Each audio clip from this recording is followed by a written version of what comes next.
स्वागत है आपका आर पार के ट्यूसडे एडिशन में। 2024 में मोदी के सामने चेहरा कौन? जो 130 करोड़ जनता की उम्मीदें होंगी वही चेहरा होगा। जब हम लोग बीजेपी के साथ थे तो सब कुछ मंगल राज था और 15 दिन में जंगल राज हो गया। तो लोचन विहीन भाजपा आज ये बताए कि देश में मुद्दों की राजनीति कब करेगी। बताइए आपकी पार्टी एक भी मुसलमान को टिकट क्यों नहीं देती? कांग्रेस में कुछ ऐसे लोग हैं जिनको हिंदू नाम से नफरत है। करिए कार्रवाई। जब भी एक व्यक्ति के हाथ में नेतृत्व होगा वो निरंकुश होगा। जब ऑर्डिनेंस वाला था तो निरंकुश थे या अंकुश थे? कैबिनेट का फैसला वाला था राहुल गांधी ने, वो कैबिनेट जिसमें प्रधानमंत्री देश के कैबिनेट मिनिस्टर बैठते हैं। क्या सुधांशु त्रिवेदी की हिम्मत है वो कैबिनेट का डिसीजन फाड़ सके? नमस्कार व्यूअर्स, मैं हूं अमीश देवकन और आप देख रहे हैं CNBC आवाज। सबसे बड़ा सवाल है कि मोदी के टक्कर में कौन है, और यह सियासत में इस समय का सबसे बड़ा यक्ष प्रश्न है। राहुल गांधी, ममता बनर्जी, श्रीमान अरविंद केजरीवाल और नीतीश कुमार के बाद चर्चा है कि इस लिस्ट में एक और नाम की एंट्री हो गई है, और यह नाम है केसीआर यानी चंद्रशेखर राव का, जो तेलंगाना के मौजूदा मुख्यमंत्री हैं। लेकिन फिलहाल ये मोदी के खिलाफ मोर्चाबंदी में जुटे हुए हैं। साउथ की सियासत करने वाले केसीआर तेलंगाना से उठकर या फिर उड़कर नीतीश कुमार के साथ जुगलबंदी करने के लिए बिहार पहुंच गए और भाजपा मुक्त भारत का नारा तक लगा दिया। लेकिन सवाल है कि विपक्षी खेमे का बड़ा चेहरा कौन होगा, क्योंकि मोदी के साथ मुकाबले से पहले यह तय करना होगा कि विपक्ष में कौन किस पर भारी पड़ेगा। नीतीश कुमार, ममता बनर्जी, राहुल गांधी, अरविंद केजरीवाल या फिर केसीआर, इनमें से विपक्ष को लीड कौन करेगा, उनका नेतृत्व कौन करेगा? तो आज इसी सवाल पर होगी देश की सबसे बड़ी बहस। और आज आर पार में पैनलिस्ट बनाम एनालिस्ट भी होगा, क्योंकि हमारे साथ कई राजनीतिक विश्लेषक भी मौजूद होंगे। तो स्वागत है आपका, अभिनंदन है आपका इस बड़ी पब्लिक डिबेट में। नरेंद्र मोदी के खिलाफ कौन होगा 2024 का चेहरा, यानी नरेंद्र दामोदर दास मोदी के खिलाफ 2024 में कौन चुनाव लड़ेगा? क्योंकि कैंडिडेट कई हैं लेकिन कंसेंसस कहीं नहीं है। मुझे एक दौर याद आता है जब ऑस्ट्रेलियन क्रिकेट टीम बड़ी पावरफुल होती थी और सब कहते थे हमारा मुकाबला ऑस्ट्रेलिया के साथ है। श्रीलंका का मुकाबला भी ऑस्ट्रेलिया के साथ होता था, पाकिस्तान का मुकाबला भी ऑस्ट्रेलिया के साथ होता था, और तो और बांग्लादेश का मुकाबला भी ऑस्ट्रेलिया के साथ होता था। लेकिन ऑस्ट्रेलिया तो ऑस्ट्रेलिया ही रहती थी। लेकिन बहरहाल आज पैनलिस्ट वर्सेस एनालिस्ट की इस चर्चा में जनता जनार्दन के बीच, इस देश के युवाओं के बीच आपका अभिनंदन है।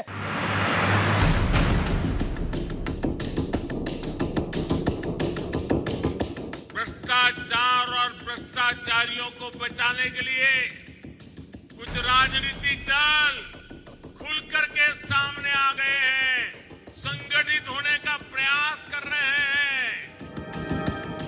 2019 की तरह 2024 से पहले एक बार फिर महागठबंधन की चर्चाएं शुरू हो गई।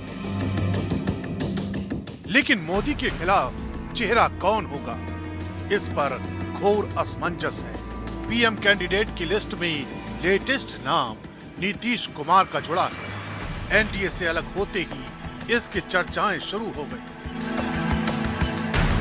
आगे भी जरूर हम चाहेंगे कि सब लोग मिल करके अब पूरा का पूरा मजबूत हो और सब लोग आगे का सब कुछ करें। 14 में मिला, अब 24 है ना, फिर तो इसलिए सब लोग एकजुट हो जाए।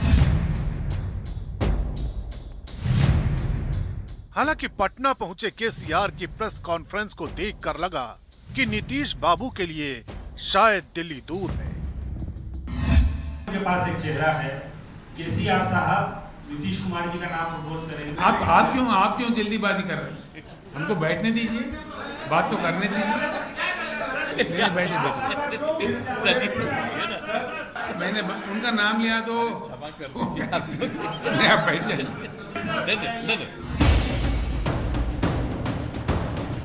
पीएम उम्मीदवारों की लिस्ट में दूसरा नाम दीदी यानी बंगाल का किला फतह करने वाली ममता बनर्जी का। दिल्ली का लड़ाई हमारा आखिरी लड़ाई है। हम लोग वादा करती हूँ, हम लोग 24 में बीजेपी के उधर से हटाएंगे। हमारी ख्वाहिश है कि बाकी साथियों के साथ बात करें, इनके साथ वैसो कुछ मिनिमम कानून प्रोग्राम इस पर एकता हो सकती है तो ध्यान दे दो और मिलकर चुनाव लड़ सकते हैं। वैसे 2 राज्य जीत चुके अरविंद केजरीवाल भी दबी जुबान से ही सही पर मैदान में ताल ठोक रहे हैं। आज उनकी योजनाओं की टैगलाइन दिल्ली नहीं, देश को ध्यान में रखकर तैयार की जाती है। अरविंद केजरीवाल जिस तरह से अब पूरे देश में एक काम करने वाले ईमानदार नेता के रूप में पहचान बनाते जा रहे हैं और पूरे देश के लोग अब उनको पसंद करने लगे।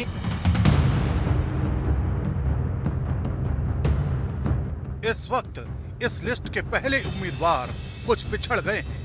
लगातार चुनाव हारने वाली परफॉर्मेंस और घरेलू बगावत से गांधी परिवार फिलहाल घिरा हुआ है, लेकिन परिवार के करीबियों की इच्छा किसी से नहीं छिपी है।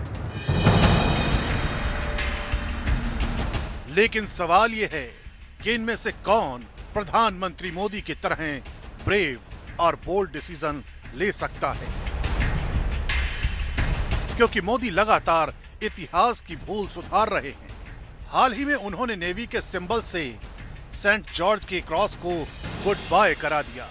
सवाल ये भी, क्या विपक्ष में एक नाम तय हो पाएगा? आज इसी मुद्दे पर होगी सबसे बड़ी चर्चा। 2024 चेहरा कौन? 2024 का चेहरा कौन? और इस बड़े संवाद में आज न्यूज 18 पर हम सबसे अनोखा प्रयोग करने जा रहे हैं और ये कोई संयोग नहीं है और ये प्रयोग ये है कि आज एक तरफ एनालिस्ट होंगे, दूसरी तरफ पैनलिस्ट होंगे और देश के युवा होंगे, जनता जनार्दन होगी। तो सबके लिए जोरदार तालियां के साथ अभिनंदन करिए। मेरे साथ जुड़ रहे हैं भारतीय जनता पार्टी के, क्योंकि यहां पे बात हुई शरद पवार ने इस देश में राजनीति के कई सावन देखे हैं, लेकिन भारतीय जनता पार्टी के एक नेता, एक प्रवक्ता ऐसे हैं, एक सांसद ऐसे हैं जिन्होंने राजनीति में कई सावन देखे हैं। उन्होंने 2004 में अटल बिहारी वाजपेयी की हार भी देखी है, उन्होंने 2014 में नरेंद्र मोदी की हुंकार भी देखी है। Doctor Sudhanshu Trivedi, member of parliament Bharatiya Janata party का।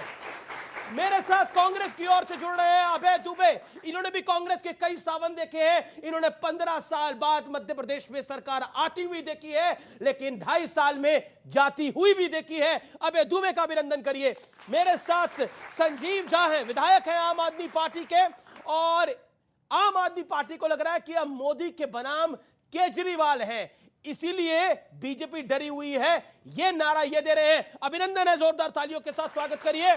और माधव आनंद, इनका अभिनंदन तो और जोरदार होना चाहिए, क्योंकि जब ये पहले चर्चा में आए थे तो ये मोदी की तरफ थे, अब ये अभय दुबे की तरफ है, तो इनका जोरदार तालियों से स्वागत करना चाहिए, क्योंकि पलटी मार दी है। और मेरे साथ इस चर्चा में जुड़ रहे हैं शिवम त्यागी, राजनीतिक विश्लेषक, आलोक वत्स, राजनीतिक विश्लेषक, अजीत कटारिया, राजनीतिक विश्लेषक, सूर्य प्रकाश मैथिल साहब, राजनीतिक विश्लेषक, सैयद जावेद, राजनीतिक विश्लेषक, और दीपक झा, राजनीतिक विश्लेषक। जोरदार तालियों से स्वागत करिए इनका भी। चलिए इस चर्चा की शुरुआत करते हैं। 50-50 सेकंड का वक्त मैं आप सबको दूंगा शुरुआती दौर में अपनी बात रखने के लिए। मैं शुरुआत अभय दुबे आपसे करना चाहता हूं, और सवाल मैं ये पूछना चाहता था कि आपका पीएम कैंडिडेट कौन होगा। हम सबको पता है वो तो राहुल गांधी हैं, लेकिन सवाल ये उठता है, जो अध्यक्ष नहीं तय कर पा रहा 2.5-3 साल से, वो पीएम पद का उम्मीदवार कैसे तय कर पाएगा? अमीश देवगन जी और युवा साथियों, भारतीय जनता पार्टी के जो कार्यकाल 8 साल का हमने देखा, उसमें समूची भारतीय जनता पार्टी के लिए कहता हूं कि सचमुच में तुम खलनायक हो, नायक का सिर्फ मुखौटा है, अभिनय में महा छलावा है, अभियान बहुत ही छोटा है, इस नाटक में क्या रखा है, ये खेल तमाशा बंद करो। आखिर इस आने वाले भविष्य के भारत का चेहरा होगा कौन? हमने एक चेहरे के इर्द गिर्द जो राजनीति देखी है, उसमें सिर्फ और सिर्फ छलावा देखा है। अब भारतीय जनता पार्टी अगले चुनाव में अमीश देवगन जी जाएगी तो क्या नारे देगी? 4 नारे, बेरोजगारी से बैर नहीं, युवाओं की खैर नहीं, घर घर महंगाई, हर घर महंगाई, बैंक लुटेरों का साथ, धन्ना सेठों का विकास, मोदी जी को हम लाने वाले हैं, वो महंगाई बढ़ाने वाले हैं। जी देखिए, कांग्रेस का जो कंफ्यूजन है, वही जो कांग्रेस की लायबिलिटी है वो बीजेपी की एसेट है, वो क्या आम आदमी पार्टी की भी एसेट है? अभी हाल ही में जो हमने उठक बैठक देखी है बिहार के अंदर, उसको देख के कुछ याद आता है आपको? मुझे ये लगता है कि 75 साल से इस देश में जब चुनाव जब भी होते हैं तो मुद्दा विकास नहीं होता है। मुद्दा कभी जाति बन जाता है, कभी धर्म बन जाता है। आपस में जनता को लड़ा करके जाति के नाम पर, धर्म के नाम पर लोग सत्ता में आ रहे हैं। तो अरविंद जी ने कहा कि अगर इस देश को नंबर 1 बनाना है तो आपको सबसे पहले हर देश के हर एक व्यक्ति को, हर एक बच्चे को अच्छी शिक्षा आपको देनी चाहिए। अगर देश को नंबर 1 बनाना है आपको, तो देश के हर एक व्यक्ति को अच्छे स्वास्थ्य की सुविधा मुफ्त मिलनी चाहिए, उनका अधिकार है। अगर इस देश को नंबर 1 बनाना है तो आपको अपने युवाओं को रोजगार देना पड़ेगा। जी। अगर आपको नंबर 1 बनाना है तो आपको महिलाओं के लिए 2024 में अरविंद केजरीवाल भी चेहरा है एक। देखिए, मैं वही कहा कि जो 130 करोड़ जनता की उम्मीदें होंगी वही चेहरा होगा। और जब नहीं, अभी और सीबीआई का प्रकोप बढ़ जाए, अगर मैं वही कह रहा हूं, अभी 2 राज्यों के अंदर है, दिल्ली तो हाफ स्टेट है, पंजाब एक फुल स्टेट है। आपने अभी अपनी 5 राज्यों में कई जगह किस्मत आजमाई और उस किस्मत को आजमाने में आपकी कई जगह जमानत भी जब्त हुई, जो रियलिटी है। मैं आता हूं एक सेकंड जी देखिए, जब आप 60 सेकंड हो गए आप पे अगर ईडी या सीबीआई का प्रकोप बढ़ जाए तो समझिए आप खतरा बन रहे हैं कि भारतीय जनता पार्टी पंजाब कैसे जीत गया है। अगर ईडी सीबीआई थी तो पंजाब है। कैसे जीत गए? पंजाब इनको जीतना चाहिए था अगर ईडी सीबीआई का प्रकोप था। जो आप जीते तो सही। नहीं, देखिए, हारे तो ईडी सीबीआई पार्टी जब घबराती है तो ईडी या सीबीआई को भेजती है, एक इंस्ट्रूमेंट्स का उपयोग करती है। जब ये आप पे आने लगे 2024 पर आते हैं। जी 2024 में ईडी और सीबीआई का सहारा है, यही ये लोग गा रहे हैं। देखिए, आपके कार्यक्रम का जो शीर्षक है, एक तरफ है जांचे परखे खरे, अजमाए हुए तपे तपाए हुए नरेंद्र मोदी जी, और दूसरी तरफ वो एक कॉमेडी सीरियल में बोलता था ना, पहचान कौन, तो दूसरी तरफ है पहचान कौन। और इस पहचान कौन में बात क्या है? मोदी जी के नेतृत्व में भाजपा है सरकार बनाने के लिए, और ये सब लोग हैं अपनी अपनी हैसियत बनाने के लिए, ताकि ये दिखा तो सकें कि हाँ, हमने भी चुनाव लड़ा है, हमने भी चुनाव लड़ा है। अब जैसे अभी अभय दुबे जी की पार्टी के जो चिर युवा नेता हैं, जो कि अनेक राज्य हारने के बाद भी दावेदारी में हैं, वो अपना गढ़ नहीं बचा पाए तो दावेदारी में है। आम आदमी पार्टी नई राजनीति के लिए आई थी, जिनके संस्थापक सदस्यों का विश्वास अब उनके साथ नहीं है, और इनके पितृ पुरुष अन्ना इनकी राजनीति के अनोखेपन की पूरी कहानी बता चुके हैं। तीसरे हैं ये जो एक भतीजे के साथ में हैं। भतीजों का साथ राजनीति में बहुत बढ़िया नहीं रहा है। बिहार के बगल में उत्तर प्रदेश है, भतीजे ने चचा की क्या गति की थी। दूसरी तरफ बंगाल है, भतीजा बुआ के साथ क्या कर रहा है। और अगर भतीजे के साथ में है तो ये बताएं, चाचा तो नीतीश जी हैं, ताऊ तो लालू जी हैं। अच्छा चलिए, ताऊ तो चुनाव नहीं लड़ सकते, पर ताई बड़ी नेता हैं या चाचा बड़े नेता हैं, इसी का फैसला नहीं हो पाएगा। जी, आपने अपनी 60 सेकंड को अच्छे से इस्तेमाल करके अपनी बात को रखा। देखिए माधव बाबू, जब हम पहले आपसे जब आप स्टूडियोज में आए थे तो नीतीश बाबू सुधांशु जी यानी बीजेपी की तरफ थे, अब आप लोग अभय दुबे जी की तरफ है। और ये जो उठक बैठक आपने केसीआर साहब को करा दी है, इससे क्या समझे पब्लिक? मिस देवगन जी, देश का मौसम भी चेंज हो रहा है। अब हम लोग समर से विंटर की तरफ जा रहे हैं, तो देश की राजनीतिक फिजा भी जो है ना बदल रही है। और जब हम लोगों ने एनडीए छोड़ा, जब आदरणीय नीतीश कुमार जी ने यह फैसला लिया, तो निश्चित रूप से बीजेपी को कड़ा झटका लगने का काम हुआ है।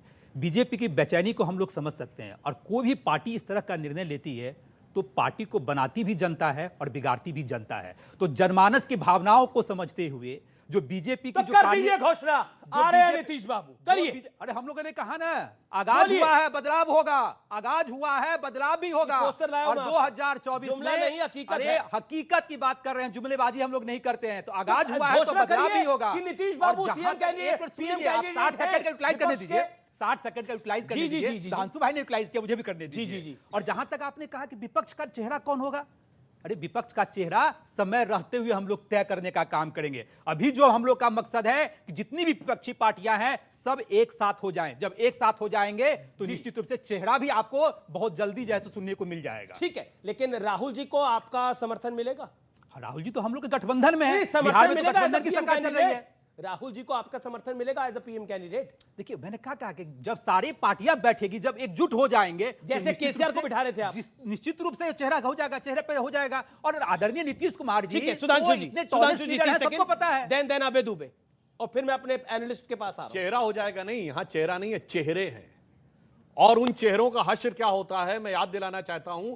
भारत के इतिहास में सबसे बड़ा गठबंधन, सबसे मजबूत बना था जनता पार्टी में, जिसमें सब पार्टियों ने अपनी पार्टी का विलय कर दिया था। हमने भी विलय कर दिया था। इसके बावजूद वो गठबंधन नहीं चल पाया, और जिस समय वो गठबंधन टूटा था तब स्वर्गीय अटल जी ने लिखा था, वो आज बिल्कुल चरितार्थ होता है।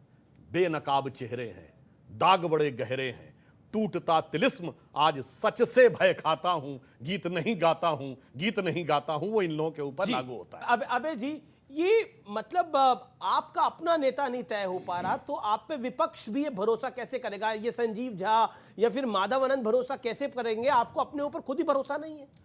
अमीश देवगन जी, एक पुराना गाना याद आता है, काम को देखो चेहरा न देखो, चेहरों ने लाखों को लूटा, काम सच्चा और चेहरा झूठा।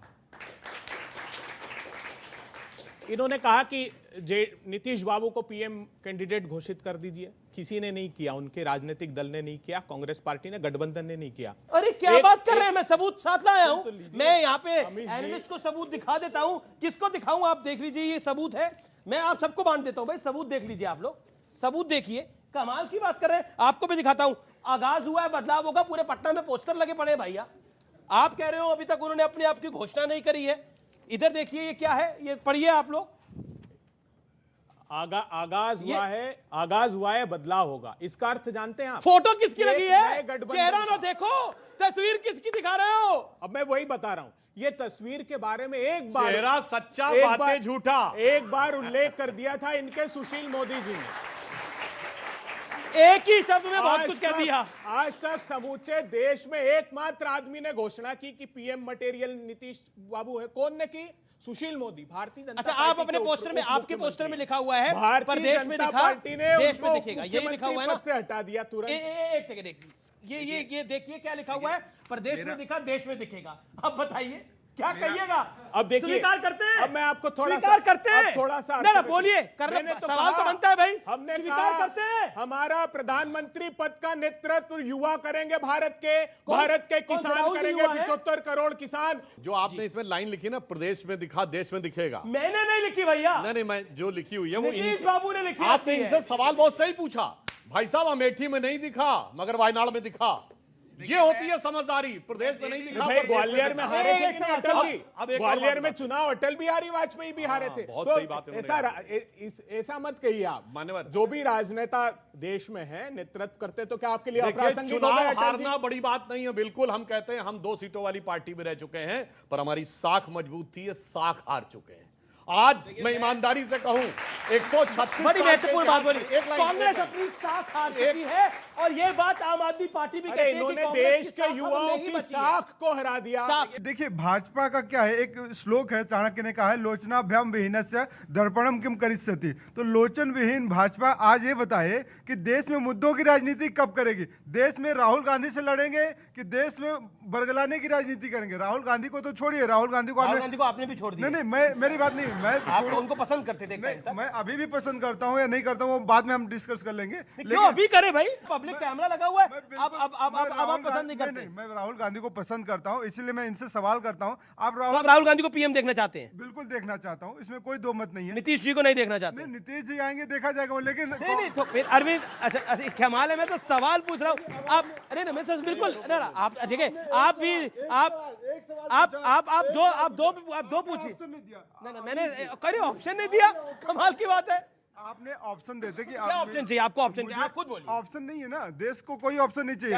ऑप्शन देखिए, ऑप्शन है भाजपा लोग दे रहे। मोदी जी की तरफ कह रहे हैं ऑप्शन पे, तो मैं वही तो कह रहा हूँ कि मोदी जी ने देश को बरगला दिया इतने ज्यादा। मैं कहता हूँ मुद्दों की राजनीति कब करेंगे? मैं कह रहा हूँ आप से लड़ना बंद करिए, और आप बताइए कि 2022 में किसानों की आय दुगनी कर दिया क्या? महंगाई कम कर दिया क्या? क्या एक मिनट सर, क्या इनको नहीं पता था पहले की जीडीपी पे फर्क पड़ता है और राज्य के देश की? अब आप डिटेल हो रहे हैं, अब आप डिटेल हो रहे हैं। नहीं, सवाल इस युवा को बरगला रहे। नहीं, अब देख, आपको लगता है ये युवा बेवकूफ बनने वाला है? आपको लग रहा है? आपको लग रहा है ये है? 2 बार बन गए, लीजिए 2 बार बन गए।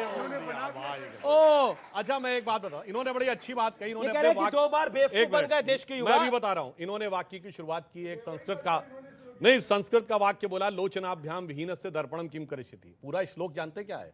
यस्य नास्ति स्वयं प्रज्ञा शास्त्रम तस्य करोति किम लोचनाभ्याम विहीनस्य दर्पणम किम करिष्यति। इसका अर्थ होता है जिसके पास अपनी बुद्धि ना हो, यस्य नास्ति स्वयं प्रज्ञा, उसको शास्त्र कितना भी पढ़ा दीजिए, शास्त्रम किम करिष्यति, जैसे आंखें बंद हो या हो ही नहीं, लोचनाभ्याम विहीनस्य दर्पण कितना दिखाइए समझ में नहीं आता। अब बताइए, बुद्धि किसके पास कम मानी जा रही है?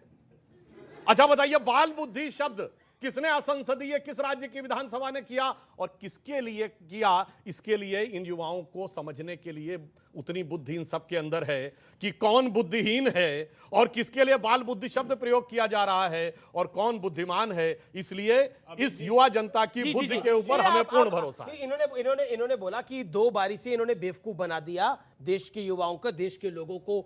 मैं ये जानना चाहता हूं ये क्यों कांग्रेस लगातार बोलती है, क्योंकि अभय जी ने भी बोला, देखिए इन्होंने लगातार लोगों को झूठ बोला है, बरगलाया है, गलत बातें करी हैं।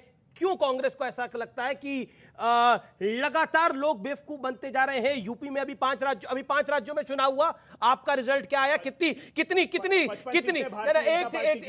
सेकंड आप कहां सरकार बनाई है आपने, वो बताइएगा 5 राज्यों में से। आप 1 मिनट ले लीजिए, फिर मैं आता हूं। देखिए, बेवकूफ बनाने वाली बात तो मैं सिर्फ ये कह दूं, जिनके नेता का संसद में आचरण क्या रहा, भाषण दिया, फिर प्रधानमंत्री जी के जाके झप्पी ली और सीट पर बैठ के आंख मारी, कनकी मारी। ये अब आप ये समझिए कि वो बेवकूफ आप बनाने का प्रयास कर रहे थे, परंतु देश की जनता बहुत समझदार है। और जहां तक मैं ये बात कहना चाहूं, वह अब इतनी बेवकूफ भी नहीं है कि 52 साल का व्यक्ति सबसे बड़ा युवा माना जाएगा, और युवा नहीं, चिर युवा माना जाएगा, चिर व्याकुल माना जाएगा, चिर व्यथित माना जाएगा, चिर कुपित माना जाएगा। वैसे क्योंकि यहाँ पे युवाओं की बात हो रही है, राहुल जी को बार बार युवा कह के कांग्रेस संबोधित करती है, ये कांग्रेस का पॉलिटिकल राइट है। लेकिन पॉइंट ये है, ये देखना चाहिए योगी आदित्यनाथ की क्या उम्र है, अमित भाई शाह की क्या उम्र है, इवन तेजस्वी यादव की क्या उम्र है। इसमें तेजस्वी यादव को फिर भी युवा माना जाएगा। लेकिन मैं आपके पास आता हूं, क्योंकि यहां पे लोकतंत्र पे सवाल हुआ। दीपक झा ने बोला, आपके सामने एक एनालिस्ट बैठे हैं, उन्होंने बोला पब्लिक को बेवकूफ बना दिया। तो ये माना जाए दिल्ली में आपने बेवकूफ बना दिया? नहीं, देखिए 2 बातें हैं। जब ये बात हो रही है कि मोदी जी के विपक्ष का चेहरा कौन होगा, मुझे लगता है सवाल ही गलत है या आप किसी ट्रैप में हैं। मुझे ये लगता है कि इस देश के मुद्दे और देश की जनता को उम्मीद कौन होगा। तो दिल्ली में आप सवाल पूछ रहे थे, केजरीवाल के मुकाबले कौन? मैं आता हूं, बोलते थे ना, मैं आ रहा हूं ना, मैं वही कह रहा हूं कि दिल्ली में अरविंद केजरीवाल के प्रति लोगों की उम्मीदें थी और लगातार भारी मिनट मिला, हम लोग जीते। क्यों जीते? क्योंकि जो बुनियादी मुद्दे थे, शिक्षा का मुद्दा हो, स्वास्थ्य का मुद्दा हो, जो बुनियादी मुद्दे थे हमने उस पर काम किया। बिजली का हो, पानी का हो। देखिए, आप प्रधानमंत्री जी कह दें कि देश में शराब नहीं बिकेगा, दिल्ली में भी नहीं बिकेगा। मेरा ये कहना है कि देखिए, इस पर हम लोग खूब जवाब दे चुके हैं। सच्चाई आप भी जानते हैं कि जब योगी जी होम बारा कंसेप्ट लेके आ जाते हैं उत्तर प्रदेश में, तो मुद्दा नहीं बनता है। जब मध्य प्रदेश शिवराज जी लेके आ जाते हैं, तो मुद्दा नहीं बनता है कि हर घर में आप बार खोल सकते हैं।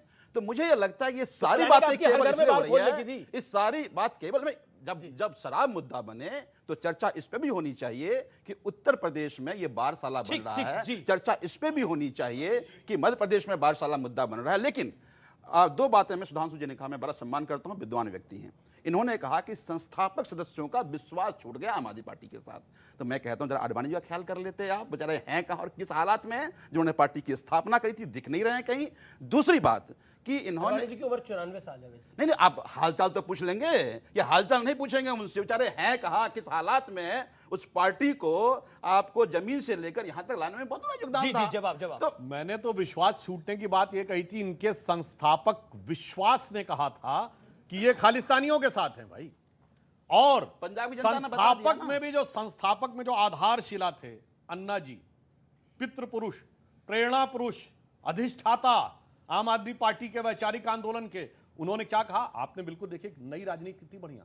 दारू के मामले में गिना रहे हैं, फला राज्य में भी, ढिमा राज्य में भी होता, हम बाकी से बराबर है। अरे भाई, अन्ना जी ने बात कही कि आपने स्वराज किताब में यह लिखा है कि दारू के ठेके बंद होने चाहिए और कहीं पर खुलेंगे तो 90% महिलाएं जब तक उसके लिए अनुमति नहीं देंगी तब तक नहीं खुलेंगे, और उसके बाद ऐसा खुले कि पीने की उम्र भी कम हो गई, टाइम बढ़ गया, कमीशन बढ़ गया, और धड़ाधड़ इतना दारू पीने चक्कर में आपको फंसा दिया इन्होंने। नहीं, कि 144 करोड़ का आपने लाभ दिया है, कांग्रेस भी आपसे इस्तीफा मांग रही है। क्या आपको लगता नहीं ये शराब का मामला आपके लिए वाकई बहुत खराब है? ये बड़ा इंटरेस्टिंग सवाल पूछा आपने। ये कह रहे हैं, हालांकि सुधांशु जी 144 करोड़ कह रहे हैं, इनके एक और सांसद मनोज तिवारी वो 8000 करोड़ कह रहे हैं, एक प्रवक्ता कह रहा है 40 करोड़, एक कह रहा है, आपको तो पता होगा। बता रहा हूं, एक कह रहा है 1.5 लाख करोड़। सीबीआई ये कह रही है कि 1 करोड़ का ट्रांसफर 1 करोड़ की भ्रष्टाचार आ रहा हूं नहीं है। ना, सुन लीजिए। ऐसे नहीं ऐसे नहीं ऐसे सुन लीजिए।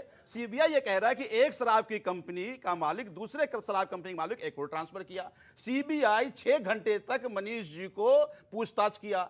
सीबीआई जो कह रहे हो ये नहीं कह रहे हैं। अच्छा, इनका पॉलिसी narrative सही थी set तो है। वापस क्यों ली? पॉलिसी सही थी तो वापस क्यों ली? देखिए, उस सारा सवाल का जवाब हम लोग पिछले 5 दिन क्यों में ली? देते रह गए कि आखिर क्यों वापस लेनी पड़ी, उसके क्या कारण थे। लेकिन तो 24 में आप जाएंगे अरविंद केजरीवाल का चेहरा देखें, वो सवाल आपको कौन देगा? बार बार मैं कह रहा हूं कि ईडी, सीबीआई तमाम तंत्र इन्होंने छोड़ा है। ये दर्शाता है कि इनकी घबराहट, इनकी चिंता बढ़ रही है। सुधांशु त्रिवेदी 30 सेकंड में जवाब, फिर मैं एनालिस्ट के पास आ रहा हूं और पब्लिक के पास भी आ रहा हूं। ऐसा अन्याय मत कीजिए। नहीं, बिल्कुल आपके साथ कोई अन्याय नहीं कर रहा। मुझसे वादा किया कि मैं आपके पास आ रहा हूं। मुझे 10 सेकंड का सिर्फ समझ दीजिए। हाँ ठीक, 20 सेकंड ले लीजिए, बोलिए। चलिए आप बोलिए, दोनों का एक साथ जवाब दे देंगे। आम आदमी पार्टी के सत्ता के स्वार्थ की राजनीति का उदय हुआ इनकी राजनीतिक दल के उदय के साथ। मैं भारतीय जनता पार्टी के लिए कहना चाहता हूं, आचार हीनम न लेकिन वो आपको गिन ही नहीं रहे, वो आपको किसी हैसियत में नहीं गिन तो रहे। सही, वो तो भारतीय जनता पार्टी और आम आदमी देश में किसी की हैसियत गिनते ही नहीं है। सुन लीजिए आगे, आचार हीनम न पुनंति वेद।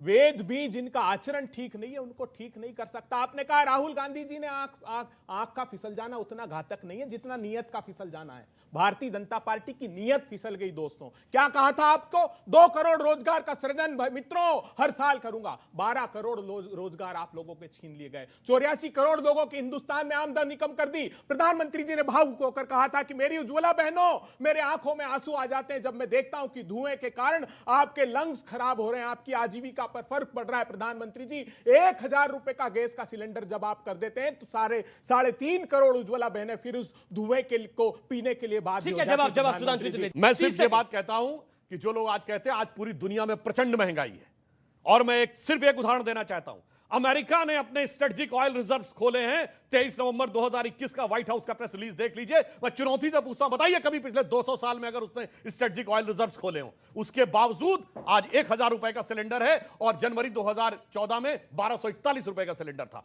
और चाइना की बात करते हैं, अरे भाई चाइना के साथ अपना एग्रीमेंट तो बता दो जो कांग्रेस की कम्युनिस्ट पार्टी और कांग्रेस के बीच में हुआ था, चलो वो सार्वजनिक कर दो, फिर हम मान लेंगे कितनी ईमानदारी है। आप जब बात करते हैं राहुल गांधी की कि राहुल गांधी एक कैंडिडेट है, प्राइम मिनिस्टर कैंडिडेट है, आप ही के नेता है गुलाम नबी आजाद, वो कहते हैं कि वो एक्टिव पॉलिटिशियन ही नहीं है। आप ही के नेता है संजय निरुपम, उन्होंने तो जो विपक्ष की प्रेस कॉन्फ्रेंस कर रही थी उसने बोला ये तो चकल्लस लग रहा है, ये तो चकल्लस लग रहा है जो कुछ हो रहा है। क्या आपको लगता नहीं है कि राहुल गांधी की इमेज आपके खुद के नेताओं ने नॉन सीरियस बना दी है?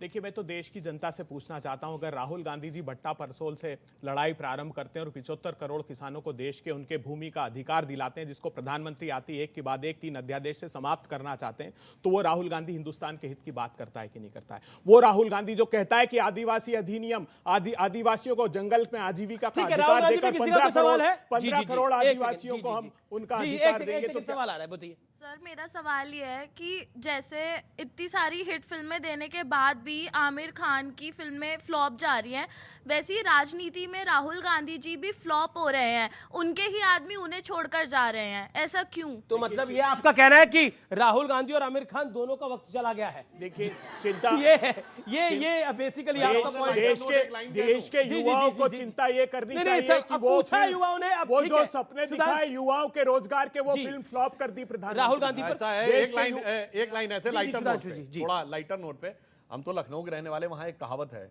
अमा मियां वो दिन लद गए जब उस्ताद लल्लू खां फाख्ते उड़ाया करते थे। जी राहुल गांधी पर आपका पॉइंट। राहुल गांधी जी पे मेरा पॉइंट एक ही है कि वो बार बार कहते थे राफेल के मुद्दे पे चौकीदार चोर है, चौकीदार चोर है, और सुप्रीम कोर्ट में जाकर उन्होंने कहा कि भैया हमें माफ कर दीजिए, हम अपनी गलती मानते हैं, चौकीदार तो प्योर है। जब वो खुद ही इस बात को स्वीकारते हैं कि चौकीदार प्योर है, तो आप किस आधार पर उनका विरोध करते हैं? अभी आपने इतने सारे आंकड़े गिनाए, आपसे मैं पूछता हूं, WTO के अंदर एग्रीमेंट किसने साइन किया? आखिर किसने ऑयल बॉन्ड्स को जारी किया? इस देश की आने वाली सरकार के ऊपर इतना सारा डेप्ट किसने छोड़ा? देश के फॉरेक्स रिजर्व कहां थे जब 2014 में प्रधानमंत्री जी ने सत्ता संभाली? आपके राज्य में बेरोजगारी दर कितनी थी? महंगाई दर डबल डिजिट में थी। आप इस बात का उत्तर दे दीजिए।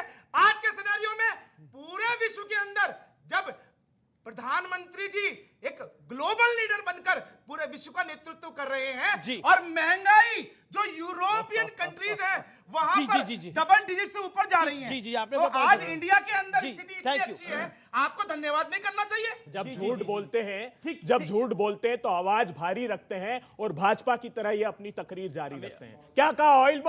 ऑयल बॉन्ड्स का टोटल 10 सालों में 1,40,000 करोड़ रुपए था, जो कि 9,000 करोड़ रुपए पर एनम सिर्फ चुकाना पड़ रहा है। और अर्जित कितने कर लिए? 27 लाख करोड़ रुपए। इन्होंने कहा था इंटरनेशनल मार्केट में क्रूड ऑयल के प्राइस कम होंगे तो हम आपको सीधा उसका इसे फायदा आमिर देंगे। खान वाली तो और क्या राहुल गांधी फायदा- वाली बात क्या का जवाब फायदा दीजिए। मिला? मैंने कहा ना, हिंदुस्तान के किसानों की पिक्चर प्रधानमंत्री जी ने फ्लॉप कर दी, ठीक है, ठीक है, युवाओं ठीक की है। पिक्चर फ्लॉप कर दी। इस देश में जी, जी, धन्ना जी, से जी, जी, जो जी। पैसे लूट आपने अपनी लूट बात कर को भाग रखा रहे है, थे, एक उनकी सेकंड। पिक्चर हिट हुई है। जी जी जी आलोक मैं माधव जी से पूछना चाहता हूं कि नीतीश कुमार ने बीजेपी का साथ छोड़कर गए लालू जी के पास, ये वही लालू जी हैं जिन्होंने उनको पलटू राम कहा था, और यही उनके तेजस्वी जी ने पलटू चाचा कहा था। उसके बाद उन्होंने कहा था कि कोई ऐसा सगा नहीं जिसको नीतीश ने ठगा नहीं। फिर आप वहीं चले गए। आज बिहार को आपने फिर जंगल राज में वापस कर दिया है। वहां पर जिस तरीके से स्पेट ऑफ क्राइम बढ़ गया है और जिस तरीके से लूट बलात्कार बढ़ गया है, इसके लिए दोषी नीतीश कुमार को ही माना जाएगा। 24 पर आपका क्या और कहना है? 24 में आप उनको प्रोजेक्ट कर रहे हैं सीएम का, और खुद उनके प्रेसिडेंट का नहीं, पीएम का सॉरी भैया। पीएम का, खुद उनके प्रेसिडेंट कहते हैं कि नीतीश कुमार पीएम के कैंडिडेट नहीं है, लेकिन उधर मांझी जी कहते हैं वो पीएम कैंडिडेट है। ऐसा ना हो। तेजस्वी चाहते जी, हैं जी। कि जल्दी से हटा के हम सीएम बन जाएं। अरे ये बड़ा बोला, क्या बोला? तेजस्वी चाहते हैं कि जल्दी से चाचा को दिल्ली भेज के हम सीएम बन जाएं। अरे ये है खेल, ये है खेल। जैसे एक टाइम पर करिए, देखिए, क्योंकि मैं 22-23 साल से पॉलिटिक्स को कवर कर रहा हूं, बिजनेस को भी कवर कर रहा हूं, तो शरद यादव के साथ भी यही कहा जाता था कि आप तो नेशनल पॉलिटिक्स के लिए बने हैं। तेजस्वी यादव अब नीतीश कुमार को बोल रहे हैं अब नेशनल पॉलिटिक्स के लिए बने हैं। कहीं ऐसा तो नहीं जो शरद यादव के साथ नीतीश बाबू ने खेल किया वो तेजस्वी नीतीश बाबू के साथ कर दे? अब मैं जवाब समझ पूरा गए माधव, जवाब दे दूं? मुस्कुरा भी रहे हैं। मैं मुस्कुराता हूं, मैं जवाब देता हूं। देखिए जवाब दूं। कुछ दिन पहले, आज से 25 दिन पहले, जब हम लोग बीजेपी के साथ थे तो सब कुछ मंगल राज था, और 15 दिन में जंगल राज हो गया। आप अनुमान लगाइए बीजेपी की बीजेपी की बौखलाहट को देखिए आप। आज 15-20 दिन में जंगल राज हो गया। यही प्रधानमंत्री जी 1 महीना पहले विधानसभा के जैसे प्रांगण में आदरणीय नीतीश कुमार जी की प्रशंसा करते शुभम त्यागी जी, थोड़ा सा वीडियो निकाल के देखिएगा कि आदरणीय प्रधानमंत्री जी विकास की कितनी बातें कर रहे हैं। शायद आप भूल गए होंगे, और आप दोनों से सवाल है मेरा। तेज प्रताप यादव की ऑफिशियल मीटिंग में दामाद जी क्या कर रहे थे? अरे आप सुन तो क्या कर रहे थे? सुन तो लीजिए। मंगल राज था या जंगल राज था? बोलिए। अरे इन्हीं के क्या कर रहे थे इन्हीं भाई? के मंत्री जो नीतीश जी के दामाद कैबिनेट जी में क्या थे, कर रहे थे? उनके पूरे परिवार लोग सचिवालय में थे। नितिन नवीन की बात मैं कर रहा हूं, छोड़िए ना उसके बाद। अरे क्यों अरे छोड़े? बात आप क्यों छोड़े? मुद्दे पे आइए ना। ऑफिशियल मीटिंग में मुद्दे दामाद जी पे आइए बैठेंगे? ना। अरे मुद्दे पे आते ऐसा हैं। होता है कहीं नहीं, क्या? मैं तो उदाहरण दिया ना, इन्हीं के क्या मंत्री, उदाहरण दिया आपने? नितिन नवीन बताइए। जी जो मंत्री थे उनके पूरे परिवार सचिवालय में पाए गए। ये आम आदमी पार्टी के शासन में, बीजेपी के शासन में, या फिर कांग्रेस के शासन में लगा लीजिए, कहीं दामाद किसी मीटिंग में बैठा हो? बताइए। आपके पास ज्यादा आंकड़ा है। बताइए मैं तो बता तो रहा हूं। बताइए। बीजेपी के पास में बताया कि बीजेपी की कितनी घटनाएं ऐसी घटित हुई है बीजेपी के नाम अरे एग्जांपल नितिन नवीन का नाम बता दिया ना, नितिन नवीन का नाम बता दिया। एग्जांपल जानते बताइए। हैं वो जानते हैं नितिन नवीन एग्जांपल को। बताइए। अरे बिहार सरकार में मंत्री थे, उनके पूरे परिवार के लोग, पत्नी बच्चे सब सचिवालय में पाए जी, गए, जी, तो जी। क्या हो गया उसे? देखिए, परिवार सचिवालय में हो और दामाद जी मीटिंग में हो तो अलग मैटर अलग है। देखिए बीजेपी करे तो जैसो अच्छा, दूसरा करे तो चोर। विभाग यही की तो है मीटिंग- बेरोजगार ना, की ना, बात विभाग तो की मुझे मीटिंग कहिएगा, में राष्ट्रों का समझा दीजिएगा। सिर्फ ये गवर्नेंस मॉडल सिर्फ दामाद जी मीटिंग में नहीं थे, सिर्फ दामाद जी मीटिंग में नहीं थे। सर आलोक एक बात साहब शांत जी। सिर्फ दामाद जी मीटिंग में नहीं थे, एक मंत्री ऐसे भी बनाए थे जिनको पुलिस ढूंढ रही थी। पहले उन्होंने जाके मंत्री की शपथ ली और उसके बाद अब तो पता ही तो गवर्नेंस, देखिए 2024 पे सवाल है। अब मैं जल्दी से सवाल ले लेता हूँ। हाथ खड़ा करिए, अपना सवाल लीजिए। जी मैडम आप बोलिए क्या। पहली बात तो देश की अपनी जनता राय बेवकूफ नहीं है, ठीक है। दूसरी बात, देश की तालियां भाई, जनता देश की जनता बेवकूफ नहीं है। बिल्कुल नागरिक होने के नाते मैं ये तो समझ रही हूँ कि ये भाजपा बनाम बाकी पार्टीज नहीं है, ये मोदी बनाम बाकी पार्टीज है। क्यों है आप लोगों को मोदी का इतना खौफ कि आप सब लोग एकजुट होकर उनको हराना चाहते हैं? हमको अपने प्रधानमंत्री से अगर शिकायत है तो वो हमें करनी ही चाहिए। बात जो सिर्फ सत्ता के स्वार्थ की अभी की थी, उस पर मैं छोटा सा प्रकाश डाल दूं।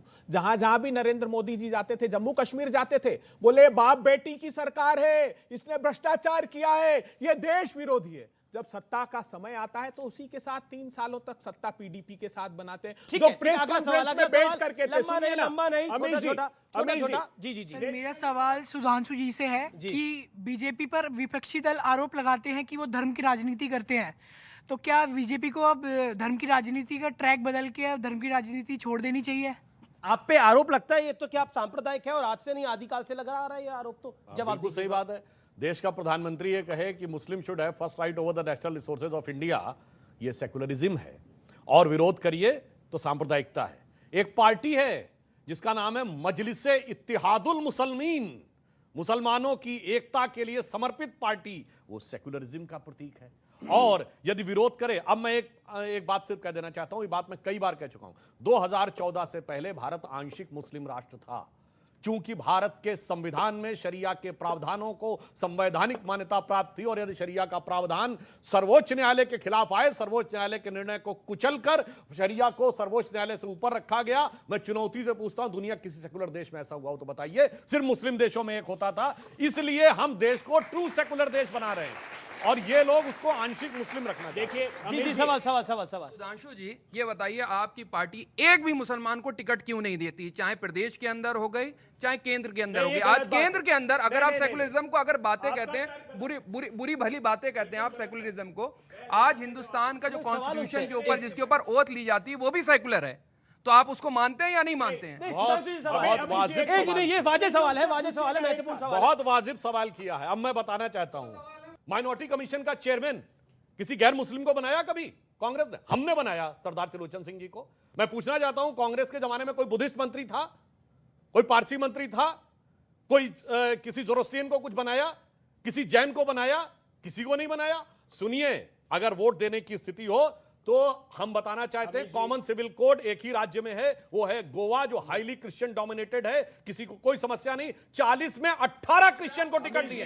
मैं जवाब दे रहा हूं, 40 में 18 क्रिश्चियन क्यों क्रिश्चियन को क्यों नहीं हम मिनोरिटी गिनेंगे? 40 में 18 क्रिश्चियन को। आपके लिए मिनोरिटी सिर्फ एक ही है क्योंकि देश के युवा है। इस देश की धारा बदल रही है और इस देश की धारा को अगर आपको नब्ज को पहचानना है तो पहचानने का सबसे बड़ा जरिया होता है इस देश का बॉक्स ऑफिस, इस देश का बॉलीवुड। आप देखिए बीते दिनों जितने फिल्में आई वो पिट गई, वो फ्लॉप हो गई, क्योंकि इस लड़की ने सही कहा, आमिर खान का दौर अब चला गया है इस देश के अंदर। अब इस देश के अंदर एक ऐसा दौर है जिस दौर के अंदर आपको जो कहना है वो स्पष्ट रूप से कहना है, इसमें दो मुंही बात आप नहीं कर सकते।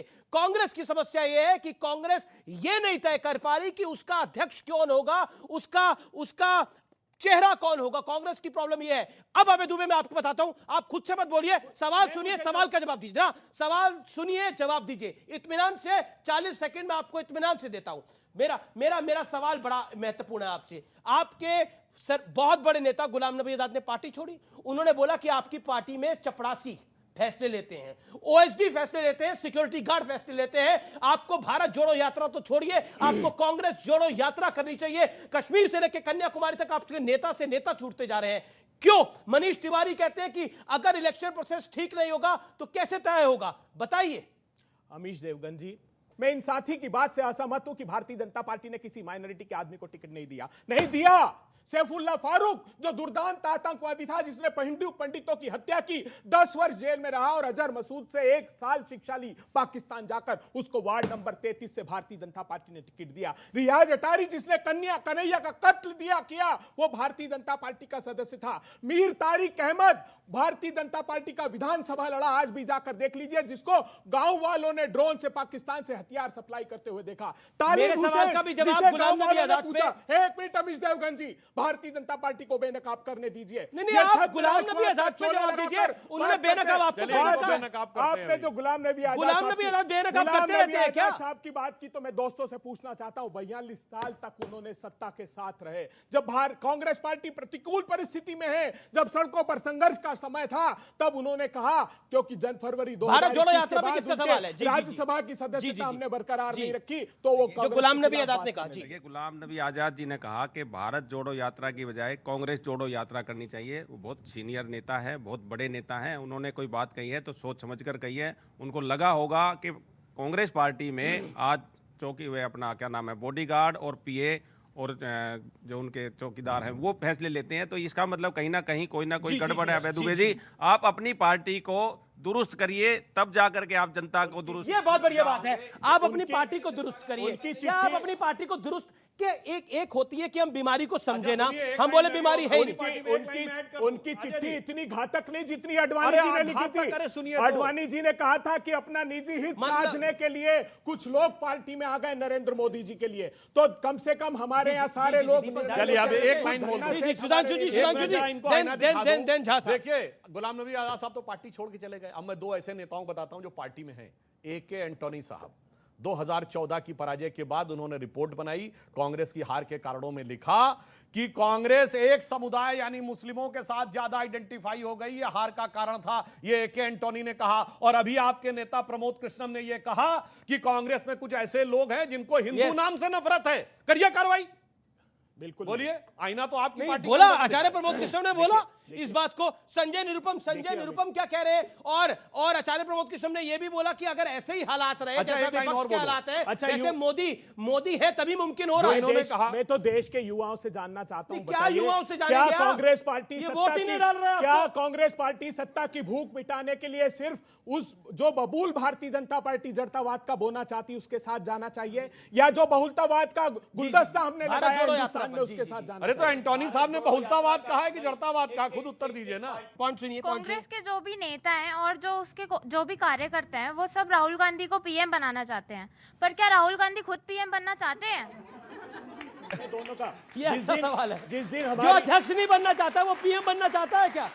एनालिस्ट भी ताली मार रहे हैं, यहाँ दिखता है। जिस दिन हमारी देखिए दीपक झा चुपचाप ताली मार रहे हैं, अमेश भी रहे हैं, अमेश जी, मजबूरी में समझ रहा हूं। अमेश जी, जिस दिन हमारी ये बिटिया राजनीतिक दलों की नीतियों का प्रश्न करने लगेगी ना, उस दिन इनके भविष्य का भी उद्भव हो जाएगा। और दूसरी बिटिया ने इनमें ये सही सवाल नहीं पूछ रहे। मैं अपना दृष्टिकोण बता रहा हूं, आगे जाकर इस बात का आभास होगा। नीतियों पर पूछे। राहुल गांधी के बारे में बता देता हूं, जो व्यक्तिगत क्षमता में मैं जानता हूं, राहुल गांधी जी सामूहिक ने व्यक्तिवादी नेतृत्व के वो बहुत खिलाफ हैं। वो कहते हैं कि नेतृत्व सामूहिक होना चाहिए, जब भी एक व्यक्ति के हाथ में नेतृत्व होगा वो निरंकुश होगा। इसीलिए हमारा प्रजातंत्र ये निर्धारित किया गया है। और जब बिटिया तुम नीतियों का प्रश्न करोगी भारतीय जनता पार्टी या कांग्रेस से, तब तुम इस चेहरे को भूल जाना और पूछना कि जो युवाओं के लिए नीति निर्धारित की थी प्रधानमंत्री जी, उस पर आप कितना खरा उतरे। क्या प्रधानमंत्री जी आपने वादा नहीं किया था कि मोदी जी आने वाले, महंगाई घटाने वाले? क्या एक सेकंड फिलहाल CNBC आवाज में रुकेंगे, टक्कर में रुकेंगे एक ब्रेक के लिए, लेकिन ब्रेक के बाद भी ये चर्चा जारी है। ये तो आंदोलन से निकले नेता हैं, सारी संसद चोर है। कसम खाता हूं कभी राजनीति में नहीं आऊंगा, कभी कांग्रेस पार्टी से समर्थन नहीं लूंगा, कभी बंगला नहीं लूंगा, कभी गाड़ी नहीं लूंगा।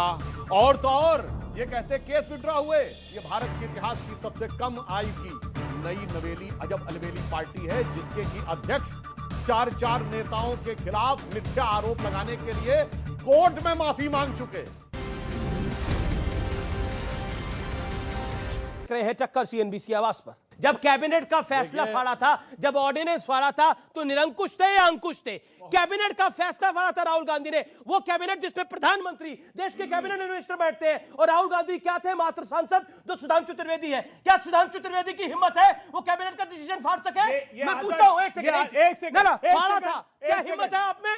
आपने कैबिनेट का डिसीजन फाड़ने की? नहीं, अरे वो तो देखिए इतनी सामूहिकता में विश्वास करते हैं कि 3.5 साल हो गए अभी समूह में अध्यक्ष ढूंढा ही जा रहा है। इतनी सामूहिकता है जिसका कोई कल्पना नहीं की जा सकती। और जो किया था, मैं एक बात कहना चाहूं, देखिए डॉक्टर मनमोहन सिंह जी को एक्सीडेंटल प्राइम मिनिस्टर कहा गया, मगर मैं ये कहना चाहूंगा उनके साथ जो ये हरकत की वो पूरी डेमोक्रेसी के लिए बहुत डेट्रीमेंटल थी, जो राहुल गांधी जी ने, जबकि वो एक फोन छोड़िए, वो एक इशारा कर देते मनमोहन सिंह जी को तो वो कैबिनेट और विड्रॉ हो जाता। इसका मतलब आपका उद्देश्य सिर्फ अपमान करना था उस समय के प्रधानमंत्री का। संजीव झा, प्रधानमंत्री ने बोला कि भ्रष्टाचार, जिनके खिलाफ भ्रष्टाचारी कार्रवाई हो रही है वो सब एक हो रहे हैं। आपके खिलाफ भी भ्रष्टाचार पे कार्रवाई हो रही है, यानी आपकी पार्टी के खिलाफ? प्रधानमंत्री कह रहे हैं, मैं यही तो कह रहा हूं, ये प्रधानमंत्री कह रहे हैं। जब प्रधानमंत्री जी की दोस्तबाद की बातें करने लगूंगा, जब उनके दोस्तबाद की बातें करने लगूंगा, उनके सुधार की बातें करने लगूंगा, तो पूरा शो निकल जाएगा। लेकिन मैं चौथी बात में भ्रष्टाचार पे आपको फंसा दिया बीजेपी ने?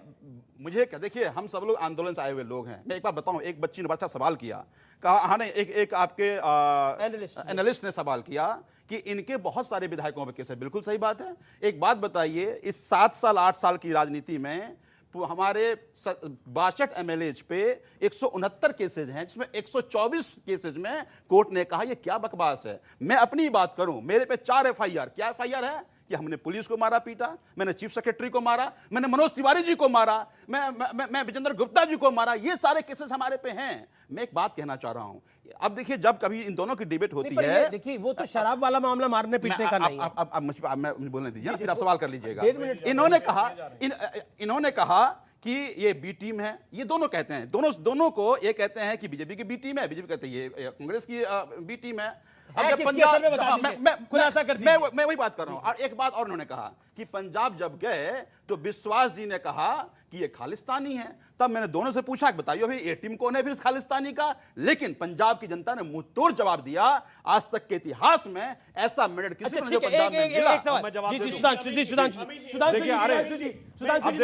पहली बात कही राहुल गांधी जी का जवाब एक दशक पहले। अरे राहुल गांधी जी को आगे याद करेंगे, पहले सुधांशु जी बोलिए। तो मैं ईमानदारी से बताना चाहता हूं, सिर्फ भारत के इतिहास में 2 ही इलेक्शन ऐसे हुए, 2019 और 2004, जिसमें महंगाई मुद्दा नहीं था, क्योंकि महंगाई की जो रेट थी वो विकास दर से बहुत कम थी, आधी थी। मगर इन्होंने 2014 की एक बात कही तो हमें तो याद आ गया, अरे 2013-14 बहुत अच्छा याद दिला दिए। एक टोपी लगाते थे, मुझे चाहिए जन लोकपाल, मुझे चाहिए right to reject, right to recall, और टोपी पहना दी जनता को और टोपी गायब। अब ये बताइए, तो आंदोलन से निकले नेता हैं, सारी संसद चोर है।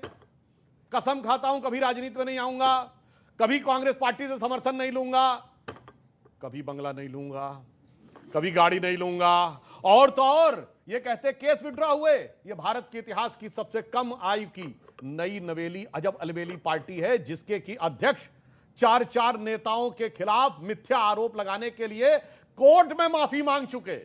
अरुण जेटली जी के खिलाफ, नितिन गडकरी जी के खिलाफ, कपिल सिब्बल जी के खिलाफ और शायद मनीष तिवारी जी के खिलाफ। आज तक भारत के इतिहास में कोई पार्टी नहीं हुई। इसका मतलब कितना सच बोलते हैं, झूठे होने का प्रमाण सर्वोच्च न्यायालय से लगा के तमगा जो बैठे। और उससे बड़ा आपको पता, इनकी पार्टी में एक लोकपाल थे, एडमिरल रामदास, और जैसे ही लोकपाल ने कुछ बोलना शुरू किया, उठा के फेंक दिया उनको कूड़े में, जो टोपी लगाते थे मुझे चाहिए जन लोकपाल। तो आपकी कथनी करनी का अंतर। एक सेकंड सुधांशु, मेरा आपसे सवाल है, 10 सेकंड 20 सेकंड में इसका जवाब दीजिए। देखिए बार बार आरोप लगते हैं कि सीबीआई ईडी का आप सहारा ले रहे हैं। अभी भी आम आदमी पार्टी यही बात कह रही है कि शराब के घोटाले में कोई घोटाला नहीं है, लेकिन आप ईडी और सीबीआई का सहारा ले रहे हैं।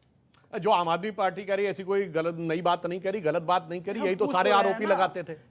सुनिए, 2014 से पहले, एक मिनट में पूरी बात कर लूं सर, उसके बाद आप बोलिए। 2014 से पहले हम विपक्ष में थे ना, तब जांच के घेरे में कौन था? सीबीआई घेरे में 2G घोटाले में हमारे नेता थे, CWG में हमारे नेता थे, कॉमनवेल्थ में हमारे नेता थे, कोयला घोटाले में हमारे नेता थे, शराब के घोटाले में लालू प्रसाद यादव पार्टी का आरोप है। सुनिए, इधर उधर की बात कर रहे हैं। शराब के घोटाले में जो आम आदमी पार्टी कह रही है, वो कह रही है कि आप डर रहे हैं केजरीवाल की लोकप्रियता के कारण। मनीष सिसोदिया ने बोला, भाई विपक्ष का चरित्र है भ्रष्टाचार। जब ये हम विपक्ष में थे तो भी यही जांच एजेंसी के घेरे में थे, हम सत्ता पक्ष में तो भी यही जांच एजेंसी के घेरे में है। फिलहाल CNBC आवाज की टक्कर को यही समाप्त करते हैं।